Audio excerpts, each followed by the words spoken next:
I would recommend this then. If it is a potential threat, that's a felony in this state. See it right there, can you? Can you read? I don't know. Can you speak? I'm speaking. No, you're not. What's your name and badge number? They're saying that if I don't sign in, I'd be trespassing. Sir, we're not going to let you in. If you want to take off your I'm the superintendent, and if you want to take off your glasses and take off your mask, we'll be happy to meet with you. But you can also file a public records request if you have any interest in getting any of the index of all of our public records requests. We'd be happy to help you with that. Are you saying I can't do it in person and I have to identify? You have to. We're not letting you in our building because we have some safety protocols. Secondly, though, you can file a public records request for that index, and we'll be happy to provide you all that information, okay? Well, it's actually, I appreciate the information you're sharing. Sorry, it's the machines on over there. I can appreciate what you're saying there regarding the index. It's not only what I'm looking for, though. So what I'm looking for is a few things. One is either the index or the exemption you may have for it. Certainly there's an option to have an exemption. Either one I'd like to look or see, because when I went online, I didn't see it online, and that isn't something you do a public records request for. The exemption states it has to be issued and published, and I didn't see that it's been issued and published. Yeah, no, that's a good point. And this is the thing we're getting clear, because I was talking with Dr. Rain just a moment ago from East Valley. My understanding is that by law there needs to be some sort of index. And so given that, we have a process in a software program we use called Next Request that catalogs all of our public records requests. Because it's housed in there, we need a public records request in order to get in and access that. So we're clear on exactly what we're searching and finding. Sure. And I can appreciate what you mean there, and I'm glad you spoke with the doctor over at EVSD. Yeah. The other thing that I need to see, though, which so far is a confirmed lead, that you are the superintendent, right? I am. Okay. Yeah. So the confirmation just happened. You guys don't have a published procedures manual. And if you look at section 40, it says shall be prominently displayed in the central office of the fill in blank agency, in the case, Central Valley. What was that law you just cited? Yeah, so it's 425640. So 425640. 40. So you're probably familiar with 70, which is the records index. Yes. Okay. So 40 is the published procedures manual. So I have specific leads. I don't know how long you've been superintendent here, but this is my 5th year. Okay. So I have leads that when parents are requesting records that are related to curriculum that is, I'll say, a little bit of a hot button item, like LGBT stuff, that kind of thing. Sure. That there's 2 tracks for how this happens, because parents are saying, hey, there's no published procedures manual, so I don't know how the actual procedures themselves work as is mandated by law. So they're saying, or they're alleging, I have no proof of this, which is why I'm here to look into it. Okay. They're saying that if you're on the correct side of the fence, that if you align politically with the administration of the district, you will often get your public records request fulfilled very expeditiously. If you are on the incorrect side, that you will again get installments, which is lawful. I certainly won't deny that, because you get big records requests. That can take months or even longer to get. And the whole idea behind the procedures manual that the state legislature requires to be prominently displayed in the central office for the public to view, inspect, and copy, that you don't make a records request for, it's awesome, it's already prepared and ready to go, is so that everyone is working from the same set of rules. That's the rubric for everyone, and that it's transparent, available at the central office, so that way if somebody comes in and says, hey, I think, what was your name again? John Parker. John Parker. Superintendent. Okay, so Superintendent Parker. So I'm not saying anybody said this about you, but hypothetically, if someone said, I think Superintendent Parker is the villain of the year, and he's just not doing the things that I think he needs to be doing according to the Public Records Act. If they say that, then everybody can go to the same set of rules, which is supposed to be prominently displayed inside, and say, hey, there it is. So what are you saying that Superintendent Parker's not abiding by? Because here's the set of rules. Yeah. It's transparent for everybody. If you look at section 40, it's right there. I'm happy to pull it up on my phone and show it to you if you want. We're going to dig into it, because based on your visit to East Valley and the fact that also we know that I believe you or someone similar visited the ESD, we're doing some checking on all of that, the legalities of it. We have our individual who does all of our public records requests, and their understanding is that you do have to have an index, but as far as prominently displayed, I've not heard that. Oh, sure. And I understand, I completely understand the possible confusion here, because as a journalist, one of the things I work on is public records, the Open Meetings Act, and some admin law stuff. So I'm very familiar with the Records Act, of course. Okay. Section 70, you're completely correct. There is nothing that says it has to be prominently displayed. What it says is either you have the index and it's available for inspection and copying at the office. You are correct that it does not say prominently displayed on that one. You're correct. If you have exempted yourself, then the exemption has to be issued and published in a conspicuous location. Yeah, like a board meeting. Well, board meeting, it could also be online. I mean, something like that. It could be, in the front window of your door. You could be like, here you go, here's the exemption, whatever. Yeah. As long as it's easily identifiable to the public, right? The procedures manual, on the other hand, does not afford that degree of leniency. It specifically says that procedures manual shall be prominently displayed for inspection and copying at the central office of the agency, in this case the district, for inspection and copying and guidance to the public for the following things. And then there's several things in there that it describes, like the rules of procedure, substantive rules of operation, the description of the central and field organization for the district, and all the amendments and revisions for Play the RCW. Sure, yeah, it's 42.56.040, subsection 1. And like I said, here, I mean, I'm happy to just show it to you really quick, because it's a really brief paragraph. Doesn't take long to look at. I appreciate that, and we're going to look into it. The other part is I got an appointment. Sure. I'm buzzing back from an event I just had at Center Place, and have to check in with my assistant, and then I have to zip right out of here. I totally understand. But that's interesting to know.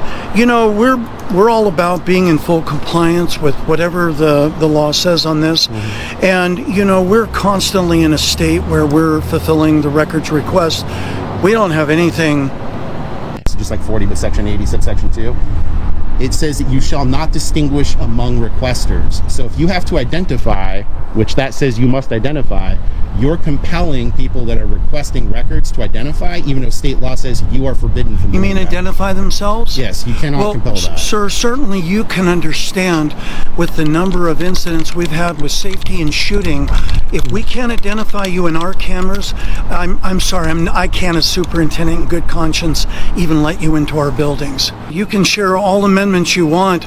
I'm in charge for the safety of the people in this building. Did you take an oath of office? And so I'm sorry, I just can't do that. So you don't abide by the United States Constitution and the law. Well, you're not going to get me to sit here saying that. What I'm telling you is I have a responsibility to uphold the safety of the people in this building. Just to let you know, for 4256.040 subsection 1, we're going to look into the manual, because if that's a requirement, heck yeah, we're going to make sure it's out there. Well, then the question then becomes, superintendent, if that's the case, so like let's say, as I've told you, it turns out to be correct, right? And you go, oh gosh, we're out of compliance, we'll get it done right away. Yeah. You get the procedures manual done. Yeah. The problem then becomes, the only way for someone to inspect it then, according to your arbitrary rules, is to violate their Fourth Amendment, to identify to a government agent, of which you are, and to, in sacrificing their Fourth Amendment, have it be the only way for them to inspect records, which is statutorily required by state law, even though that same title and chapter, 4256 in section 80 subsection 2, says you shall not distinguish among requesters. So how do you square it when you're saying, I'm not going to let you in unless you identify, but then state statute says you can't compel that person to identify to make a public records request or inspect documents? At what point do you think that safety trumps anything? I would say at the time and the place and in the manner in which you have a lawful authority and ability to restrict it. It would just be like, I'll give you a hyperbolic example. If I went over there and rang the doorbell and they're like, sorry sir, you're white, we don't serve white people here, that would be unlawful. It'd be discriminatory, right? Yeah. And you would probably, if you overheard it, you'd be like, oh my gosh, no, you cannot do that. Yeah, let the person in. You can't say because he's white he can't come in. So just like that would be an unlawful thing, it's just as unlawful to say, well, we're going to require you to ID, even though state law says you cannot do that. But I want to check on these things rather than under heat of duress, being with a camera in and all of that. I just don't think I don't have you under duress there. I want to be clear with the definition of that legally. Your definition of duress and my definition are different. When you have a GoPro and you're masked and shaded and unrecognizable, Correct. that could be threatening to some people, and I've got to honor that. I would recommend this then. If it is a potential threat, that's a felony in this state against a public official or a public employee. I'd call Liberty Lake and have them come over here and arrest me for that felony. Yeah, I don't need to arrest you. I would just have the police handle the situation. So I'm not interested in arresting you. What I'm interested in is the safety of the people in my building. If I schedule a time to come in and inspect records, not the procedures manual, I have to be allowed in there, and Section 80 subsection 2 says you can't identify me. So if I get a public records request and I say I'm going to come in to inspect and I make an appointment for that, which is certainly allowable, what are you going to do then? You have to allow me in at that point. We're going to do whatever our attorneys tell us to do, because we have to as a public entity. But again, I just want to point out that you're wearing a very suspicious type of an outfit. You're wearing a hat that says Skagit Arms. For me this is a matter of safety. Where our attorneys would talk about the compromise of safety and Fourth Amendment and rights and all of that, I don't know, but I'm always going to err on the side of safety. So anyway, I've got to get going, but thank you for the time. Huh? I know I do. I know. Thank you, Tim. Even though we don't agree, I do appreciate your time, Superintendent. Yeah, hopefully thank we you. can get this figured out. Absolutely. All right. And depending on whenever you do decide to show up again, we're going to make sure that we're going to be in full compliance. If the claim that you're making we're out of compliance is such, we're going to make sure we're fully compliant, because we have absolutely nothing to hide. We're fully accountable and fully transparent about that. Okay. Well, I'll go make a public records request. Can a government agency require someone to identify themselves before exercising a statutory right? That question sits at the center of this encounter. The discussion focuses on RCW 42.56.040, which requires agencies to make certain public record procedures available, and RCW 42.56.0802, which states agencies shall not distinguish among people requesting records. From the superintendent's perspective, identification supports building security after concerns about school safety. From the citizen's perspective, conditioning access on identification may undermine equal access to public records. The legal question is whether those security measures are consistent with the governing statute. What's your name and badge number? Peter, Yeah, I don't know. What's going on? What kind of call is it? Maybe I could help. What kind of call is it? Maybe I could help. Are you involved? I don't know what's going on, so maybe I could help. You parked in my driveway, bud. What's your name and badge number? What's your name and badge number? Takes 1 second. Are you involved in my call for service? What's your name and badge number? You could say all that, but you can't give me a name and badge number? Not required. You are actually. It's policy. Just give me your name and badge number, that's all. You have enough to have this type of dialogue? Okay, let's play. Watch this.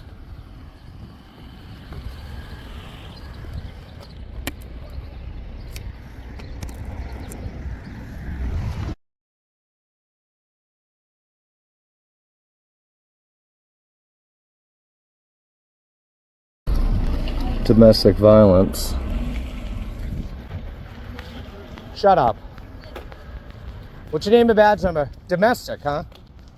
Yeah, step away from the Yeah, you know you violated policy. I'm not even near it. What's your name and badge You're number? allowed to walk around the I am. cruiser, but you're not gonna approach it like that. I'm going to. What's your name and badge number? You can see it right there. What's your name and badge number? See it right there, can you? Can you read? I don't know. Can you speak? I'm speaking. No, you're not. What's your name and badge number? Don't go near a cruiser like Shut the f up, dude. I'll do it again. Actually, I'm going to go up to this one. Cool. You interfere with the call, you'll be arrested. I'm not bothering you. You can approach us, asking me what the I have to do with this call, which is everything at this point.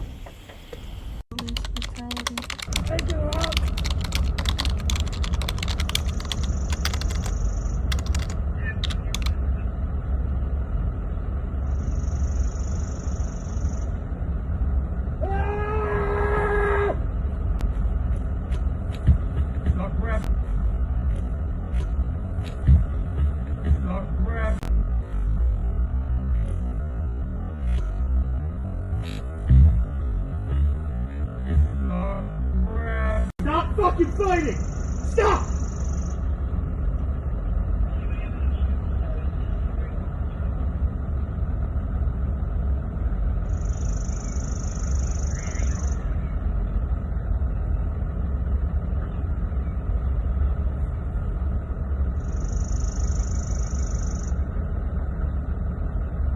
Can recording police officers during an active investigation ever justify retaliation? That question sits at the center of this encounter. Under the First Amendment, federal courts have repeatedly recognized that citizens generally have the right to record officers performing their duties in public, provided they do not physically interfere. From the officer's perspective, maintaining control of a domestic violence scene may require creating a secure perimeter and limiting interference with an active investigation. From the citizen's perspective, requesting an officer's name and badge number while documenting events is presented as an effort to promote police accountability. The legal question is not simply whether recording occurred, but whether the citizen crossed the line into actual interference. How's it going? How you doing? Not too shabby. Not too shabby. I don't need any help. I'm good to go. Just getting some photo video. So. Who are you? I can't really get into that right now. Just working on something though. So. Yeah. Who are you with? Again, can't really get into that now, but if you got like a business card, I'm happy to email you when I'm done working today. Why are you on our property? Oh, you mean the City of Redwood Heights property? Yeah. Yeah, the public's property. I'm just on the public's property because I got to get some photo and video. Yep. That's it. So. Won't tell me anything else? I mean, I can't right now, like I said, happy to do it. I just don't want it to affect your guys' work today, but I can certainly assure you it's nothing nefarious or bad or anything like that. Are you recording me right now? I am. Yeah. Okay. Yeah. Happy to have you tag along though. Maybe I could ask you some questions and you could maybe help me out with understanding some things. I'm gonna make a few phone calls. Sure, you bet, man. Airway Heights, how the heck are you guys doing? Yeah, we're doing good. Enjoying the weather before it gets too hot out here. Yeah, it does get a bit warm. No, only reason we got contacted is apparently you're supposed to sign in before you come back here and do anything like that, and so that's all I was going to do is tell you to go sign in.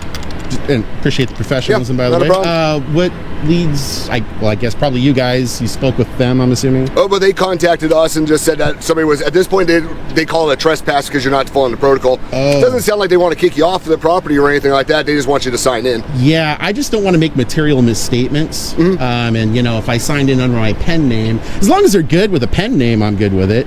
I have a deep abiding As far as I know, I don't think they identify you. Yeah. They require you to sign in. There's a sign on the door that says specifically all visitors, vendors, anybody that comes on the property has to sign in.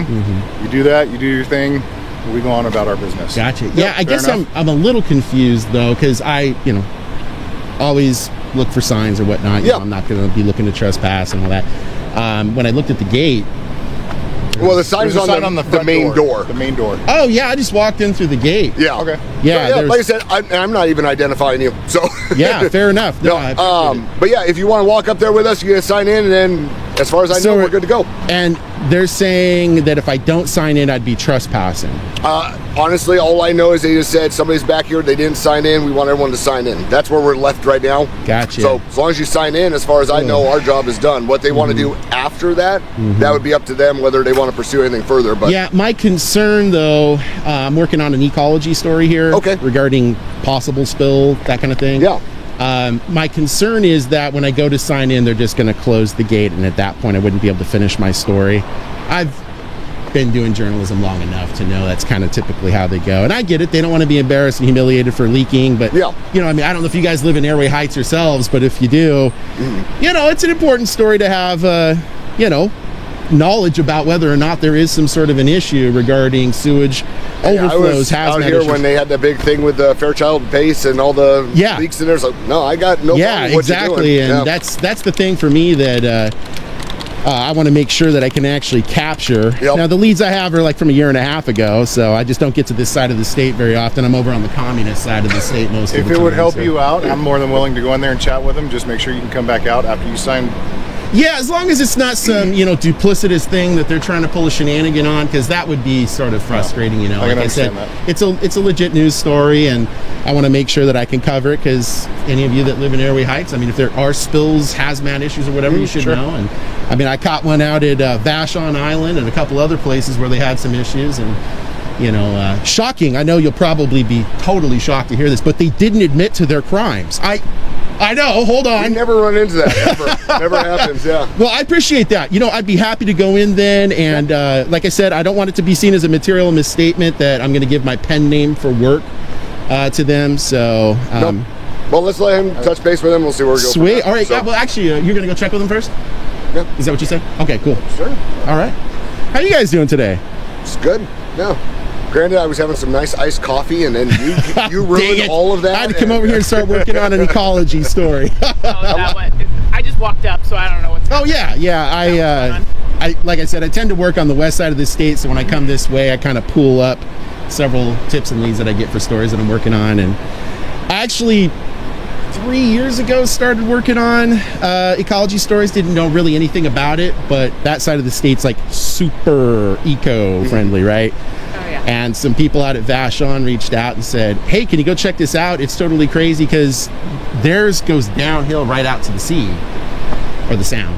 And some people were pretty freaked out. Yeah, I went out there and I was like, yeah, they're doing the bad thing, actually, which did not turn out well for them, because all the people on that island are like lords of hippie land.